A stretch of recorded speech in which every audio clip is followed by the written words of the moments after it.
Welcome everybody. And I'm Professor Mark Harcourt, and it's on across the way in management school. Last time I was in here, I was teaching Vietnamese students in September. The only person who is not Vietnamese. But anyway, it's my pleasure today to welcome Ayya Karunika and Karunika, sorry. And she's only talking me once about going on day. I think that is male only. She's supposed to go on Ayya. That's the official title. It's not Bhikkhuni and it's not Bhante. So anyway, my absolute pleasure to introduce her. She has been ordained as a monastic for 10 years. And she's from Sri Lanka originally. She has a PhD in molecular biology. So she's not just an expert in the spiritual and the religious, but also an expert on the material side of things as well. And she did her ordination 10 years ago, but she was in training for 4 years prior to that. And my understanding is that she's always seen this as almost as her destiny. So Ayya's always been someone who's been interested in these matters. So a bit more about her. She lives at Shanti, which is between Canberra and Sydney in New South Wales, at a very secluded spot with all sorts of interesting challenges like snakes and interesting weather conditions, I understand, Ayya. And she's also a student of several famous monastics, including the celebrity Ajahn Brahm. And so it's, again, my great pleasure to introduce you to everybody. And Ayya's going to talk about mindfulness tonight, and particularly mindfulness in the context of happiness, which obviously is a very big issue these days with so many mental health problems. So Ayya, I will hand it over to you. Thank you very much for coming tonight. Thank you, Mark. Thank you. Okay, so I just have to see who is in the audience so I can say which stories haven't I said already, because I've been giving talks pretty much every day. So I have to choose my talks.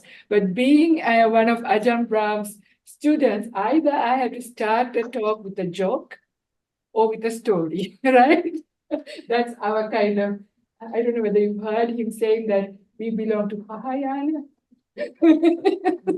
So therefore we have to start with a joke or a story. I'm not very good at remembering jokes, so I'm going to tell a story, and this is a story from my own life, from when I moved from Western Australia into New South Wales to the new monastery. So Santi is a forest monastery between Sydney and Canberra, in a place called Bundanoon in Southern Highlands. Very, very beautiful. I'm just doing a bit of advertisement for you to come for your next holiday. It's a very important holiday destination. There's Grand Canyon, not only in Las Vegas area, but there is Grand Canyon in New South Wales. Beautiful canyons. It's called Gangara people because they're the people of the canyons. That's the word for the land of the Gangara people. So the monastery has a big cave as our meditation hall. We had 250 people when Ajahn Brahm came for a retreat in February. So it's a large hall, very nice to meditate. Also, we have waterfalls and nice lookouts, very beautiful place really to practice in seclusion. And we are adjacent to Morton National Park, which is few thousand hectares of nothingness. So it's really, really isolated, kind of secluded place. Anyway, so the story is like, so I came from Western Australia, also from a forest monastery, but this is new now. So of course, as we started taking up management in there, this was my initial period where I don't still have responsibility because the outgoing nuns were still looking after, and my job was to sort of slowly settle in. I came with another nun. And one of the things, if you are in a forest, is to get to familiarize yourself, right? It's actually quite a Santi forest monastery. The forest is a bit more wild, quite wild. It's kind of a bit scary. kind of very well grown kind of forest. So, and our kutis, we live in little huts throughout the monastery. So we have huts where nuns live by themselves, and between each hut, maybe half an hour's walk, nobody can hear anybody. So we really live in seclusion in the forest. So I was going to just check out the pathways to go and get to know my new place. So it was one very beautiful morning in April, while still it was warm and nice. So I decided to go for a walk. So if you're in a new place and you're going for a walk, how do you go? Do you think and go in autopilot? You can't, right? You don't know where you're going. And you know it's a forest. It's a bit of a scary kind of forest. So you're quite mindful, yeah? You're quite mindful, paying attention to where you're going. And I was peacefully walking quite nicely. You have to. Even you can't get carried away because, you know, you need to pay attention. Is it like that? Like, how is it when you go to work? Autopilot, think everything that you don't need to think about, but you thought about it.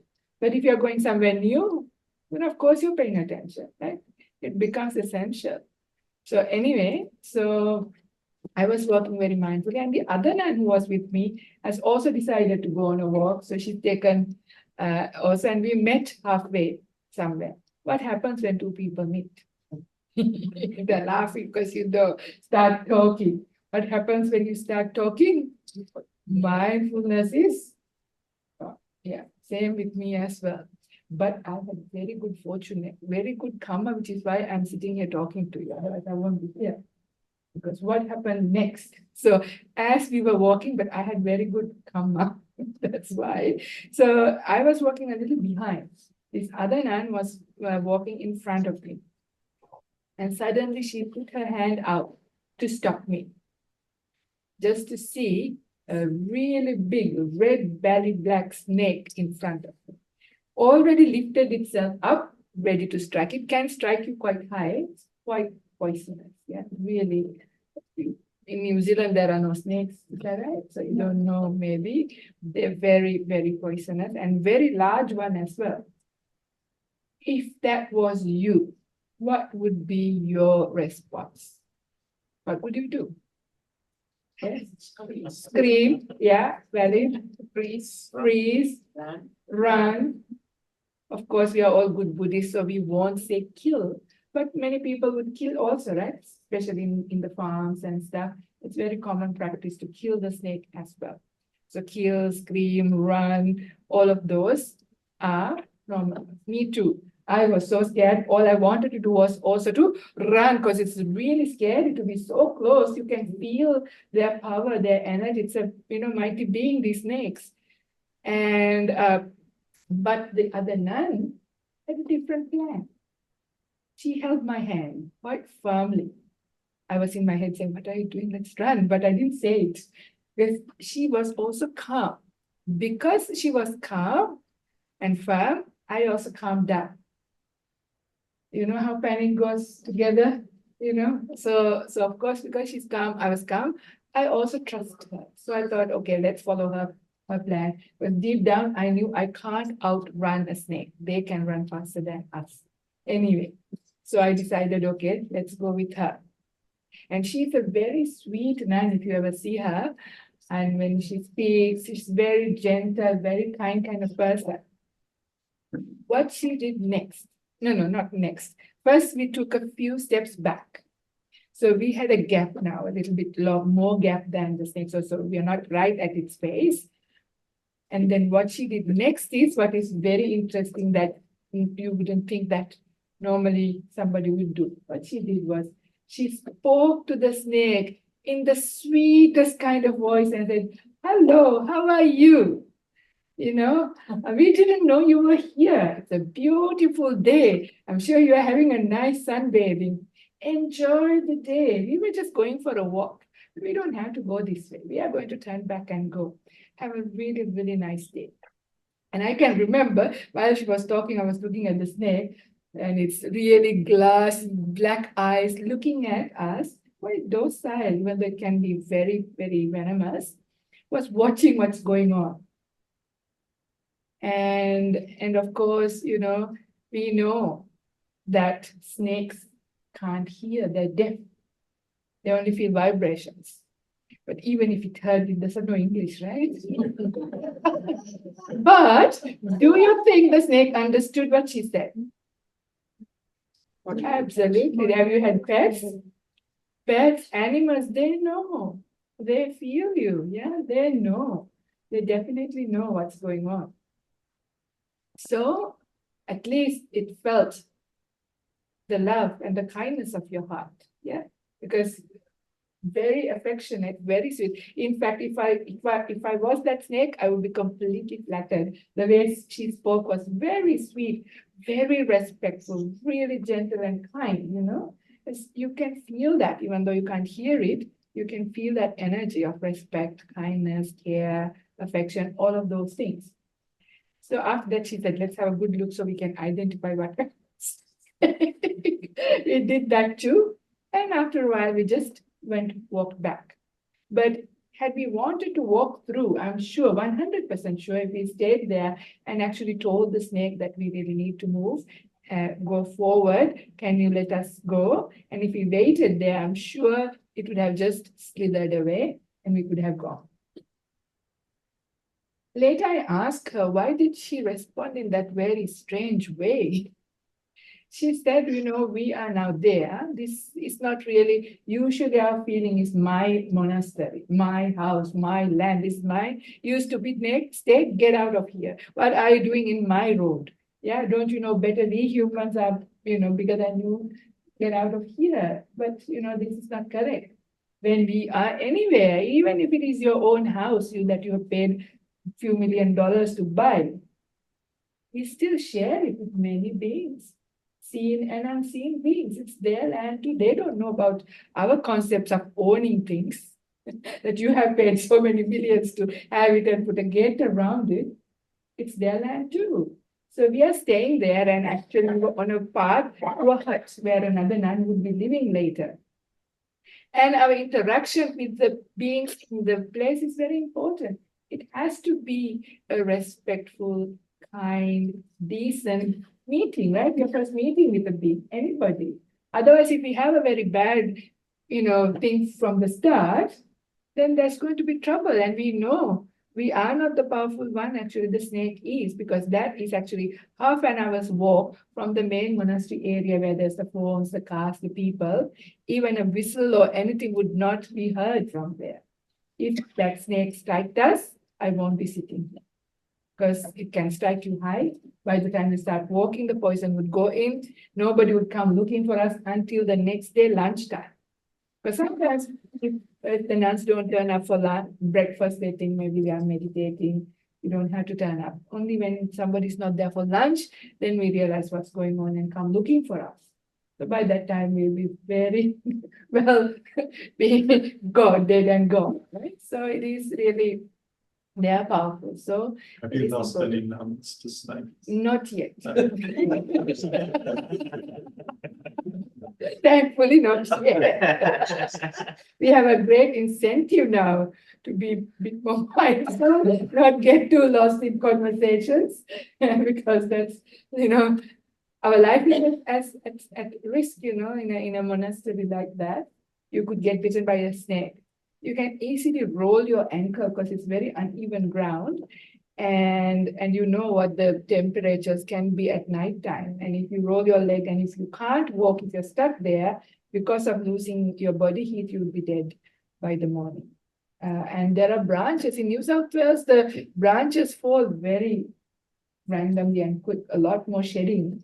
And tall trees, you could just get hit by a branch, and that's finished. So very much living in the forest in like that, the idea of mindfulness of death has to be there. Mindfulness has to be there to be alert, to go. You have no choice. It's like a life or death kind of situation. So it's kind of very conducive to live like that. But anyway, in this occasion, so my main thing about saying this story is, now, do you think you meet black snakes in the city, at home, at in the train, in your day-to-day life?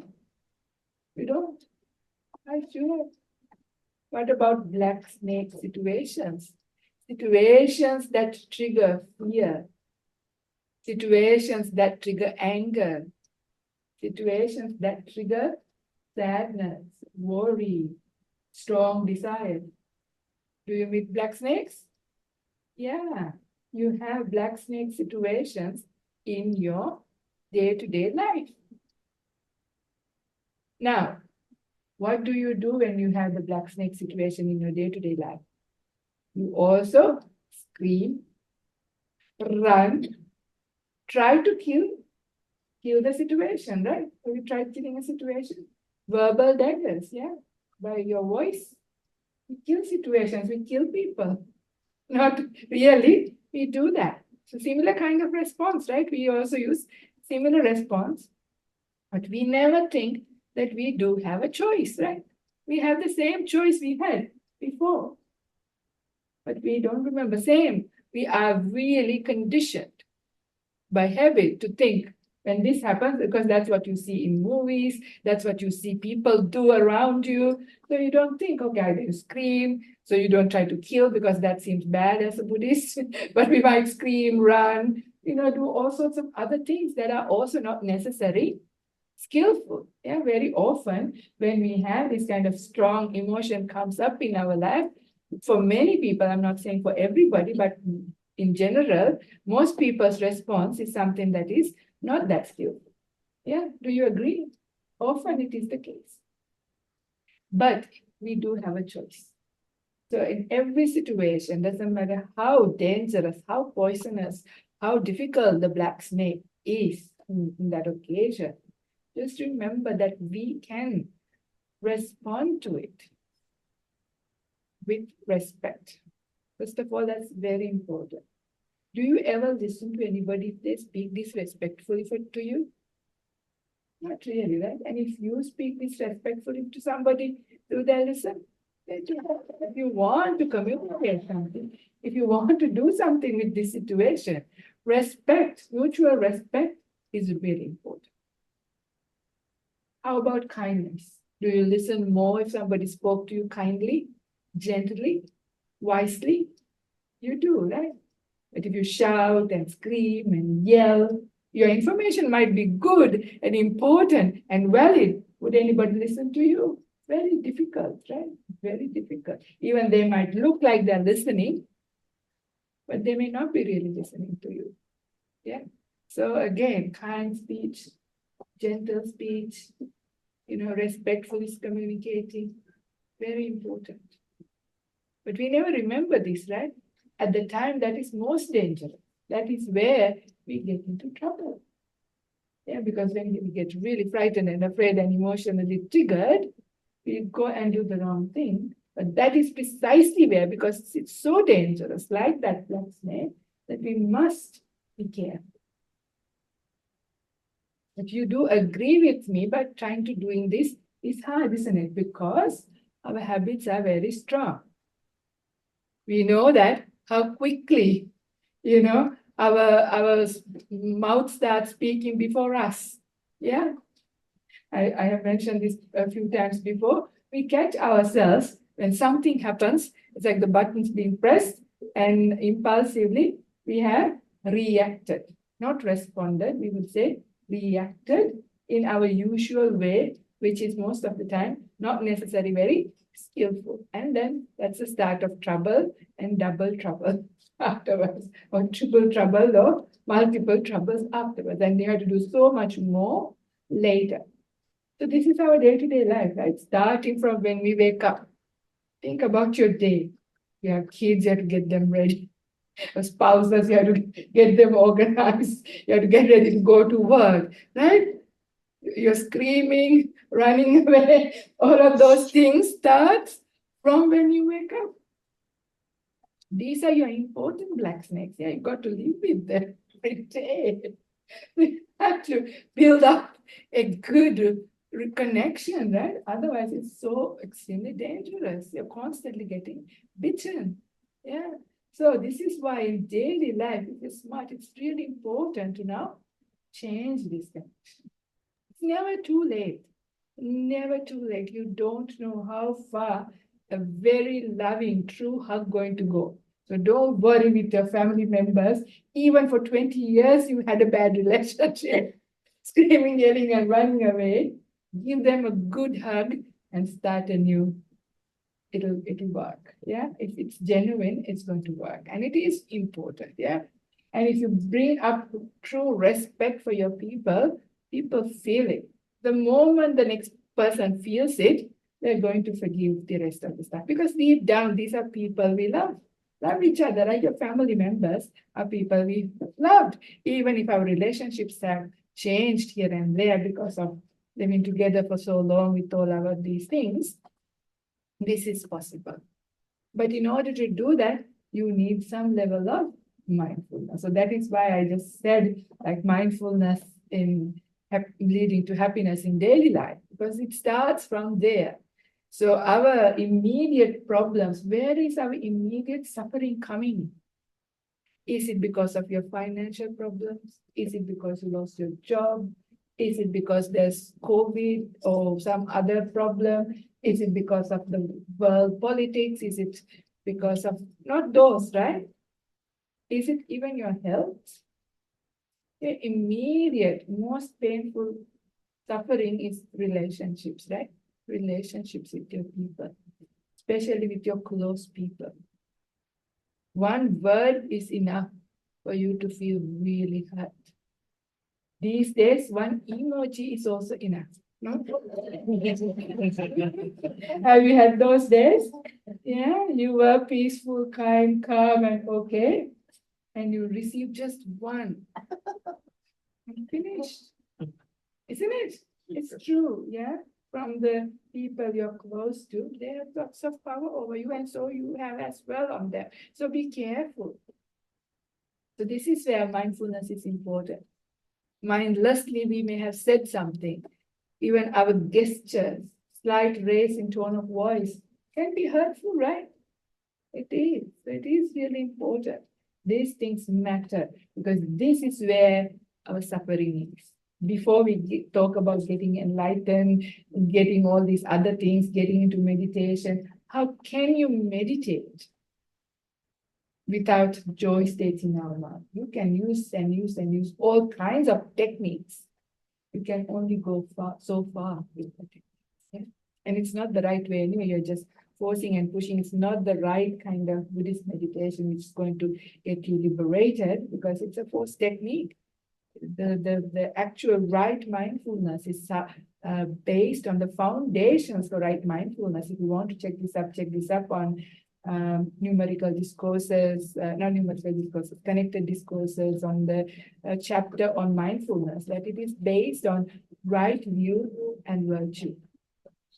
Yeah, so right view and virtue. So virtue is how you deal with other people, right? Who you are as a person. Virtue is not just keeping the precepts, because keeping the 5 basic precepts is not difficult for people. And you can be keeping your precepts, but can you frown? And if you frown, do you break your precepts? If you slightly raise your voice or become a little sarcastic in tone, have you broken your precept? No. So you can do many things that are hurtful and not nice and keep your precepts perfectly. So have you been virtuous? Quite, right? So keeping precepts or being virtuous is who you are as a person. With your actions by body, speech, and mind, are you behaving in a way that is hurting yourself and hurting another or hurting both? But we need a degree of mindfulness, right? A degree of and where is this mindfulness going to come? We have to have inspiration and to see benefits of this, at least for your peace of mind, right? Because when we spoil our situations and communications with our business partners, family, wherever we have, then we have so much struggle to make up for things later on, right? And it's a big struggle, and these things reverberate, echo in our minds. Is it worth it? This is where the quality of mind is going to go down. Doesn't matter how much money you have in your bank. how much beautiful comforts you have in your life, how many good and amazing things you have, that is not going to be able to you. When it comes to this, your pain, your suffering, your hurt cannot be taken away by money, isn't it? Yeah, it cannot be taken away by this. So therefore, it is so very important that we tell ourselves this is important. And for this, you don't need money. You don't need anything, you need inspiration. And if you have enough inspiration, if we see the benefit of these things, that is the starting point of becoming mindful. The next thing is we do see that this is so important to do. We have inspiration. And even then, it becomes really hard to try to do it. What is the reason for that? The reason for that is very many of us are very tired. So when our minds are very tired, yeah, are you more grumpy or more joyful? When you're tired, you tend to be more grumpy, right? That's natural. That's the nature of being tired. It's cause and condition. Nothing really wrong with you, just being doing too much or not having had enough sleep or being sick, whatever it is, if you've been tired, then it's going to be difficult to bring up mindfulness. And the next one is how much joy do you have in your life? You generate joy in your life. Yeah, joy not born from looking at your Instagram or watching movies or TikTok or Netflix or whatever. Not that kind of joy. That is actually draining your mind. You feel tired after doing that for a little while, right? Joy is coming from how do you feel when you make somebody else happy? Yeah, it's a really beautiful uplift in your mind. How do you feel when you're being good? Yeah, being good feels good, isn't it? Being bad feels bad. When you snap bad, immediately you don't feel good. So therefore, being good generates energy. Making somebody else brings energy. This is just in a very simple form, referring to generosity bringing up happiness, virtue bringing up joy in your mind. At least these are necessary for you to be able to apply yourself into the spiritual journey, to even establish mindfulness, let alone anything else, even to take care of your quality of life here and now. It's so important. So instead of just saying, because you already know mindfulness is going to be very beneficial for your happiness, even not to trip and fall, you need mindfulness. So for your cooking not to get roasted in the oven, you need mindfulness. Not to get lost or not to, forget something, how difficult these things. So this is simple to know. So the topic should be really how to bring up mindfulness in daily life. Because this is what we know. Because we already know mindfulness is going to lead to happiness. But how can we build up mindfulness in our busy life? Some people have screaming kids or screaming spouses or very busy life or screaming dogs or all of those, right? And all of this mad life. And can you build up mindfulness? In fact, if your life is like that, you have no choice but to have mindfulness. Otherwise, it's really difficult, really, really difficult, yeah? So this is really important that we give ourselves a bit of inspiration. So some of this talk is about sort of reinforcing to ourselves what we already know, the benefits of mindfulness, and inspiring ourselves that it is important. The more busy, the more crazy my life is, to bring up that it is so critical that otherwise I'm going to make things worse for myself. It's going to be much more difficult to then come back up. So therefore, I have to be motivated to bring up this mindfulness. And bringing up mindfulness starts from rest. Now, do you think this is me telling, or did the Buddha say this? The Buddha said this, yeah? The Buddha said this, that all of the spiritual qualities, all of them, are to be built based on 4 foundations. First one is called Viveka. So Viveka Nisita, Viraga Nisita, Nirodha Nisita was Sarga Parinama. So Viveka is seclusion. So seclusion is two parts, Kaya Viveka and Chitta Viveka. So Kaya Viveka is seclusion of the body, Chitta Viveka is the seclusion of the mind, and that is meditation. So that both of those are very important. So Kaya Viveka, the seclusion of the body, starts with taking your body away from a busy place into a quiet place. So if you're living in the city, in a busy suburb, still have a quiet room where you can go and close your doors and become peaceful. And if you have like a nice forested area, a park or somewhere that you can go to, go there. In New Zealand, in Australia, these countries, we are very lucky. Within 10 minutes drive, you can come to the beautiful river, to a lake, to a nice, forested area. These places do have energy, they are quiet, and you naturally start to relax. This is most important. We cannot bring up mindfulness if we are not rested. So if your life is crazy, if your life is busy, you have too much to do, then you need to rest even more, and you think this is counterintuitive. What is she saying? This is like an oxymoron, almost not counterintuitive, oxymoron, because I'm busy, I have no time, and she's telling me to rest. Does she know what she's talking about? Well, sometimes why we are busy is we are inefficient in what we are doing because we are tired. We take double the time to do something, double the time to think about something, and we make more mistakes, so you waste time. But if you are rested, if you are alert, you actually can get through your day pretty well, and you have time for yourself. So it is really important. Even an exam is coming up. Rather than cramming to the last minute, it's much better to have a good night's sleep, rest, and meditate if you can. Much more efficient. So if you're busy and you have no time, then rest first. And then get to your job, and you'll get through it, and you'll have spare time as well. It's really true, it's proven as well. But do it right.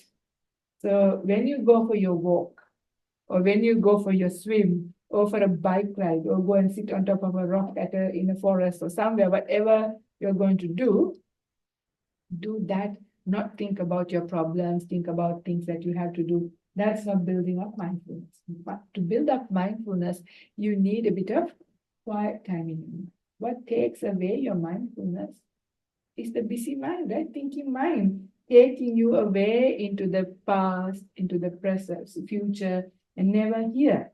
So busy getting carried away with things that happened and things that you have to do. Not here and not rested. And this mental exhaustion is your real tiredness. Not because nobody here is any farmers who have to, even these days, farmers have machinery, right? Not digging physically and getting really tired because of lots of physical work. We are mentally tired, right? Because of thinking too much, worrying too much, So thinking, worrying takes your energy away, and then you can't really function really well and efficiently. So when you take that break during the day, when you're busy, do it well. Be at that place, doing something simple. Just don't have to do complicated things. Don't have to get into meditation just yet. You have to prepare. You're not quite ready yet because you've just come out from that busy, mad world. Sit and feel the wind on your face, something that is pleasurable, nice, and relaxing. Or if it is a sunny day, see the warmth of the sun on your skin. Simple, something like that. Or listen to beautiful birds outside. Or see the trees swaying in the thing. Something very simple, just being there, being with a natural experience. To just become here and now, slowly. But it is a pleasant experience, and the idea is to just rest and relax, which our minds incline to anyway. We all like to rest and relax, right? So we think like that, and we can do like that and go for a walk like this. So slowly you bring it up, and then you can sit for a while and allow your mind to settle down. This is the best way that you can allow yourself to come up with a bit of mindfulness. But mindfulness is twofold. You need that energy, but mindfulness needs programming. So when you have become peaceful, when you have had enough energy in your mind, that is the time that you can tell your mind the things that you want to be mindful. When so and so comes and talks to me, I am going to not respond immediately. Because in the past, I know I have responded and I have developed a bad habit of responding in a certain way that is not helpful. So next time when that is happening, I am going to speak in this way. Because a lot of your black snakes in your life, are they repeated events? A lot of them are repeated. You already know who says what and what triggers, you know your triggers of all those emotions. So you can think about, and you can think about another way, just like that nun did a very different kind of thing. How can I deal with this situation with respect? How can I deal with this situation with kindness? Yeah, with how can I speak in a decent, kind, gentle way and still communicate what I want to say? If you want to say a firm no, you can say that. Or you can tell what they have done is wrong and then they should not be doing that. All of that is possible. But how do you say it? Your heart has to be right. Doesn't matter how sweet your voice can be. Doesn't matter how beautiful you are going to smile when you speak. If it is fake, the other person feels it. It really has to come from your heart. Because we feel that, right? If somebody really has respect in their heart, if they have affection for you in their heart, you know, even if their words are not the right way or whatever, you know what they're meaning. So it's not about the words and it's not about the fake smile. It's about really having that respect, really having that affection. How are you going to have affection and respect for this difficult person? Obviously, they're difficult because they do things that you don't accept, right? They are somehow, because this is why you call that a difficult person or a difficult situation or a difficult thing that triggers difficult feelings inside of you. But you know, most situations and most people, they do have good qualities.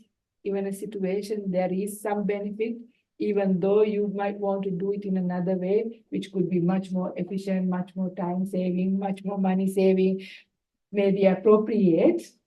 Still, you know, other person's perspective might have some good few things. Yeah. And the other person might have few good qualities. Yeah. So we have to sort of also give attention to that side. When you do that, you are going to be able to have a bit of respect for them. It is important, and a bit of affection or kindness or metta in your heart. Otherwise, it's not going to work, because this skillful communications is really, really important. So I think you are sort of getting what I'm saying and where things are, and the rest is homework for you to figure out if you think this is what I have said or alerted is important, and try it out, and it might, you know, change the quality of our life. And in fact, it builds up pretty quickly. Yeah, because that is the other beautiful thing about the Buddha's teachings, right? It is called samdhittiko, apparent here and now. So the moment you start applying it, you start to get rewards here and now straight away. Yeah. And you'll be surprised how forgiving people are and how easily some people can change. Maybe not everybody, but many of our, you know, situations and people will change as you change. May not some we can't do, but at least it's worthwhile to do for the ones that's going to make a difference. So the real change is to come from ourselves. We can't really change the other person, but even our change of attitude towards that is going to make things easeful and good for us. And that's already good enough. And if the other side also changes, that's a bonus. If that doesn't change, well, we can't do very much about it, but our own change is going to be for our happiness, for joy and stuff like that.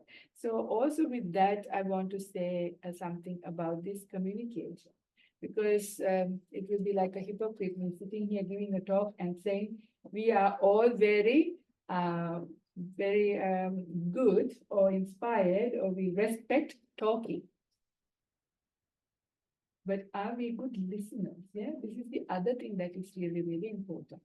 For daily life, for mindfulness, being able to listen really well is important. Yeah, you need to have quite a degree of mindfulness to be able to listen, because you know how when somebody is talking to you, you have your own chatter going on.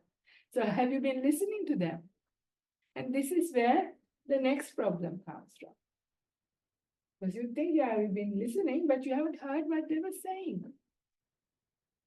So this is where there is a problem as well. So how are you going to be a good listener? It's so important in life. So again, mindfulness is really, really important to be able to be a good listener. And listening, talking, you get into arguments.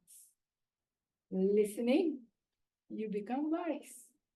Yeah, so if you are interested in developing our spiritual journey, becoming wise, then, listen more than speak. Have you ever sort of investigated your opinions? We are all highly opinionated, right? Is there anybody who's not very opinionated? My way is the highway, right? I know the best. My thing is the right way to do it. Others, this kind of thing is there inside of us. And it might be true as well. Some of us may be the experts in these things, and that's all right. But the thing is, I'm going to tell a story here again because it's coming to the end. Because start with the story, end with the story is our style. This is a story, again, from my life. This was last year.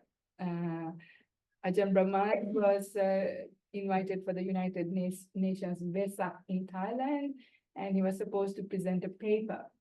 He was writing this paper, and he said he sent it off to me to get a critical review. He said, I would like to do it well, and we are quite good friends. So he said, don't worry, just give me a very honest critique because I want to get it right. He said, your honest critique? I'm like, yes, okay, great. I've got the license, even though he's a very senior, well-respected Buddhist teacher. He invited me, right? Otherwise, out of politeness, I may not say, but he said, no, please, don't hold back anything. Give me your critique. All right. So I looked at every paragraph, every sentence. My goodness, my comments went through pages. Right? It was in all colors possible. Every possible thing was, I had something to say. After I finished, I looked at it and I said, no matter how good friends we have been for like 20 years, no matter he'd ask me, give me honest feedback, he's not going to be my friend. Please watch me. I can't send it. So I put it aside. But I have to send something. So 2 days later, I had another look. And very honestly, I was looking. Some things were like I was deleting my own things. Actually, this makes sense. This is okay. This is all right. And this was, again, very honest. And I was like, what's going on? Now it's all changed, everything. So then I wasn't sure. So I waited another 2 days. It changed again.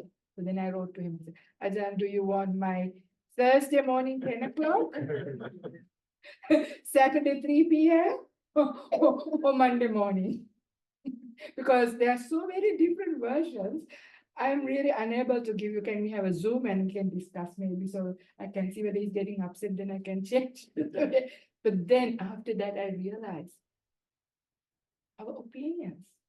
At the first time, my opinion was very strong. Yeah, this is unacceptable. This is not right. This is not the best way to give this. Next day, it was actually okay. Has this happened to you? Yeah. Yeah, our opinions. At the time, we feel like my thing is so solid and right, has to be. But, it all changes with our so many circumstances, with our mood, changes of information, so many things, our opinions change. Not maybe our basic principles and values, but very many things that gets us into trouble by enforcing our personal opinion and get into arguments. This is people's problems in life, trying to do things right together, even at work. Getting hurt because I was not heard, my thing was not given thing, I was excluded. All these things come. But see the transient nature, unreliability of our being. So again, this is really important to notice in our mind. Again, with mindfulness, we can see what kind of state of mind are you at when you have to respond to something. So procrastination is very helpful.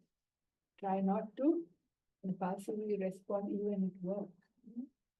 And especially when it is important, especially important decision, wait, stop, take time.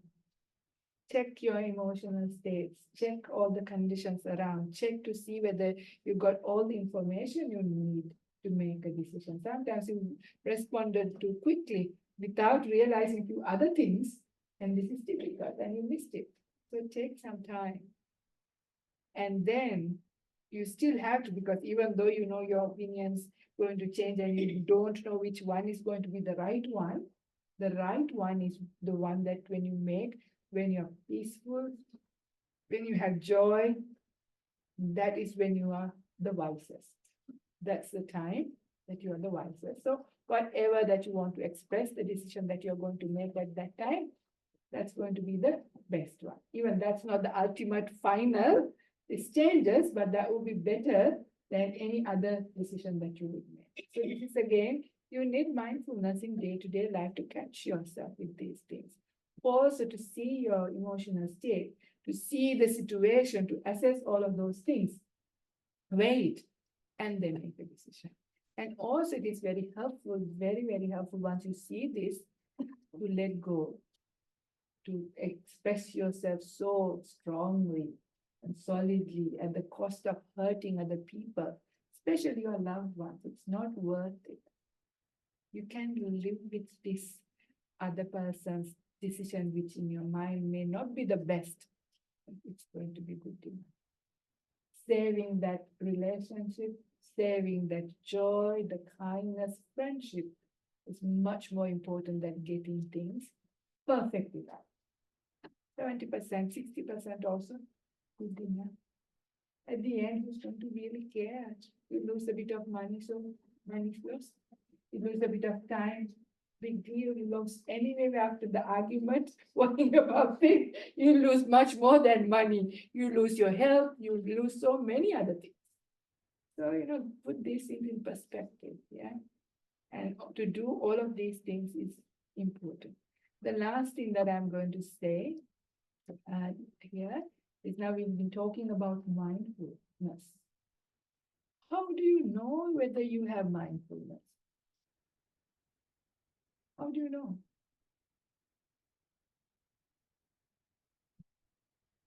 How do you know how much mindfulness do you have? You remember Just the sensation. what kind of sensation? Tension. Mindfulness brings those. So if you're mindful, you can see that our body is reacting Right. and you're aware of it. Right. Awareness of things that you can Yes. see. So that means that at least before you didn't have, at least now you have that awareness. Yeah, that's good. Also, a very good way to know whether you have really good mindfulness, how much joy do you have in life? Yeah, mindfulness and joy goes together. It's not the joy from, seeing your favorite movie or seeing your best friend or that kind of joy. It's a different kind of joy. It's a mental joy and alertness that you experience. You can't say that you're mindfulness and be very grumpy and down and sad and not like that. When you are mindful, there is a joy and an alertness. So that's a very high degree and a good degree and a good estimate to know whether you're mindful. Because why is that? Hindrances are down. Yeah, when our hindrances are there, do you know the hindrances? Sensuality is the number one. Ill will and negativity is number two. Laziness, sloth and torpor is number 3. Restlessness and worry is number 4. Doubt is number 5. When these things are present in our mind, mindfulness is low. It gets clouded because these are the things that takes our mindfulness away. But when these things are there, it takes up a lot of mental energy. Think about the time when you have a lot of desires. Think about the time when you have anger, irritation. Yeah. Makes you exhausted, right? If you've been really, really angry, you know how exhausted you felt later. You've been worrying, when you're sleepy, yeah, when you're doubting. All of those things are very draining on that. And that is where the joy states are down. So when we become still, when the hindrances have gone down, you experience a certain degree of joy, a brightness, and a wakefulness, and energy, the mental energy. That is when you know you're actually mindful, really mindful. And all of those other things are true. At that time, you have awareness of your body, your mind, surroundings, everything as well. But a good indication of knowing that you have mindfulness is that mental joy experience. And it's a very beautiful way to live life. Yeah. If you are living day by day, doing whatever you need to do, if your mind has that energy, that alertness, it's kind of really nice to be. Do you have a question? No, I was going to say you feel peaceful and Yeah. less reactive. Yeah, absolutely. You feel peaceful, less reactive, because you're contented, you are satisfied. Because a lot of the times we have to respond, express ourselves. All of that is coming from because we're dissatisfied and discontent. And that is when the hindrances are present. When the hindrances settle down, when you are already satisfied and joyous, when the mindfulness is there, you can stop, you can listen, you can wait. It's actually a very beautiful way to live life.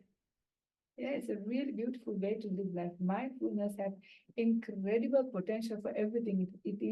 It saves your life in so many ways, from stopping you from tripping to every other things, but also it brings so much joyous way of existing. When you have mindfulness up, not only to get all those things done, even if you did nothing, if you just stayed in retreat, having nothing to do, when the mindfulness is up, it's a very nice way of existing. So that itself is really beautiful inspiration to start this process of building up mindfulness, starting from where you're at, from your day-to-day life. So what do you have to do first? I just have to wrap up by reminding the most important thing. If anything that you're going to take away from this talk, what is the one thing that I would like you to take away from here? Rest. Please remember that the seclusion, rest in the right way is very important. Without that, you can't go to the next step. Yeah, you can't make somebody else happy if you are not rested and grumpy. And so you have to start having some time to rest, some time for seclusion, some time for yourself. Then you can do the generosity, making somebody else happy in short, kind of thing. Then you can go, because otherwise you can't also be good.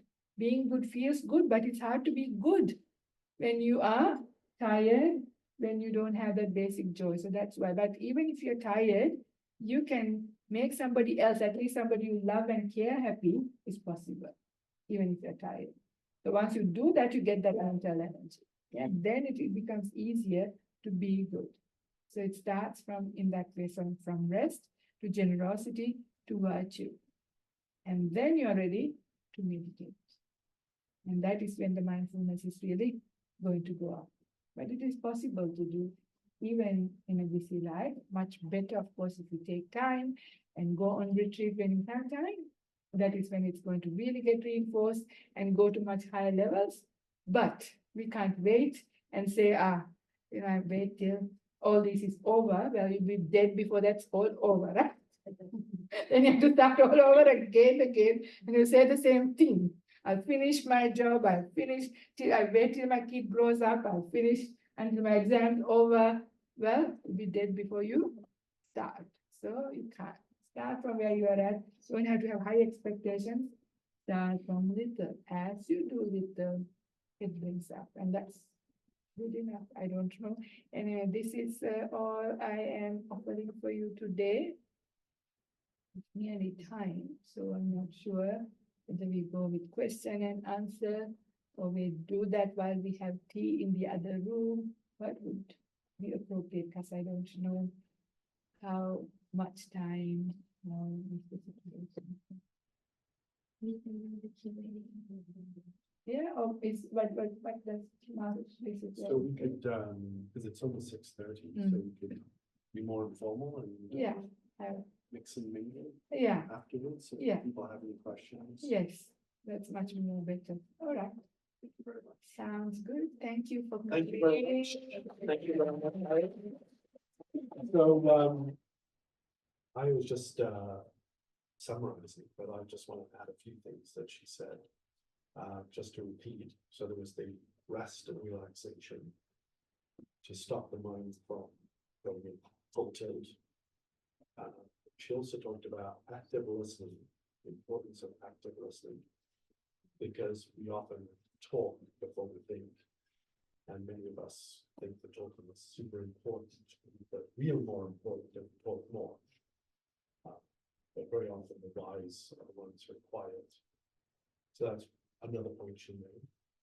And another point she made is that delaying decisions, especially emotionally charged decisions, is often wise. So saying anything that might wind people up is something that you can sit on for an hour or two. You don't have to immediately make a decision. You can delay it for an hour. Even 5 minutes in some cases is enough. And that's enough for your own mind to be settled. And if you come, as I had already said, from a place of understanding, love, and forgiveness, whatever you intend to sound like is going to sound better in terms of tone. Like I've not spoken to a snake, but then if you pretend or fake it, the other person's going to figure it out that you don't really mean to be diplomatic. You're just basically putting on airs. So those are some very important lessons, and it's always a good reminder, and I have mentioned this, that many of our worst reactivity actually comes with the interactions with the people the most. And that's because our minds are so conditioned to subconsciously just simply speak. When that person says this, we say that. They say this, they say that. And it's particularly important to start with them. And the listening, taking time out, rest and relaxation of the mind, delaying saying things rather than reacting. All those things I think are very, very important lessons for mindfulness. So thank you very much. And again, let's thank you very much. So was the plan to Where do we go for tea? fourth floor at the far end? So there's a coffee place and a tea place there. You can mix and mingle for a few minutes if anybody has any questions. Yeah, that's I am. finish the questions. Okay, so or afterwards, if anybody would like to talk to Ian, please feel free. In which case I'll say thanks very much. And we have so many celebrities here tonight. Fantastic artists like Pinky here and religious experts like Marshall. Wow, we're very blessed, and the pastoral meditators. Wow. All right, so and of course Mangelina is the legal expert, and we have two medical people here as well. Very blessed. And the scientist in the back and the mathematician. Very lucky. All right. Okay, so thank you very much, everybody. And if you'd like to have a chat with Lana, please come up and introduce yourselves.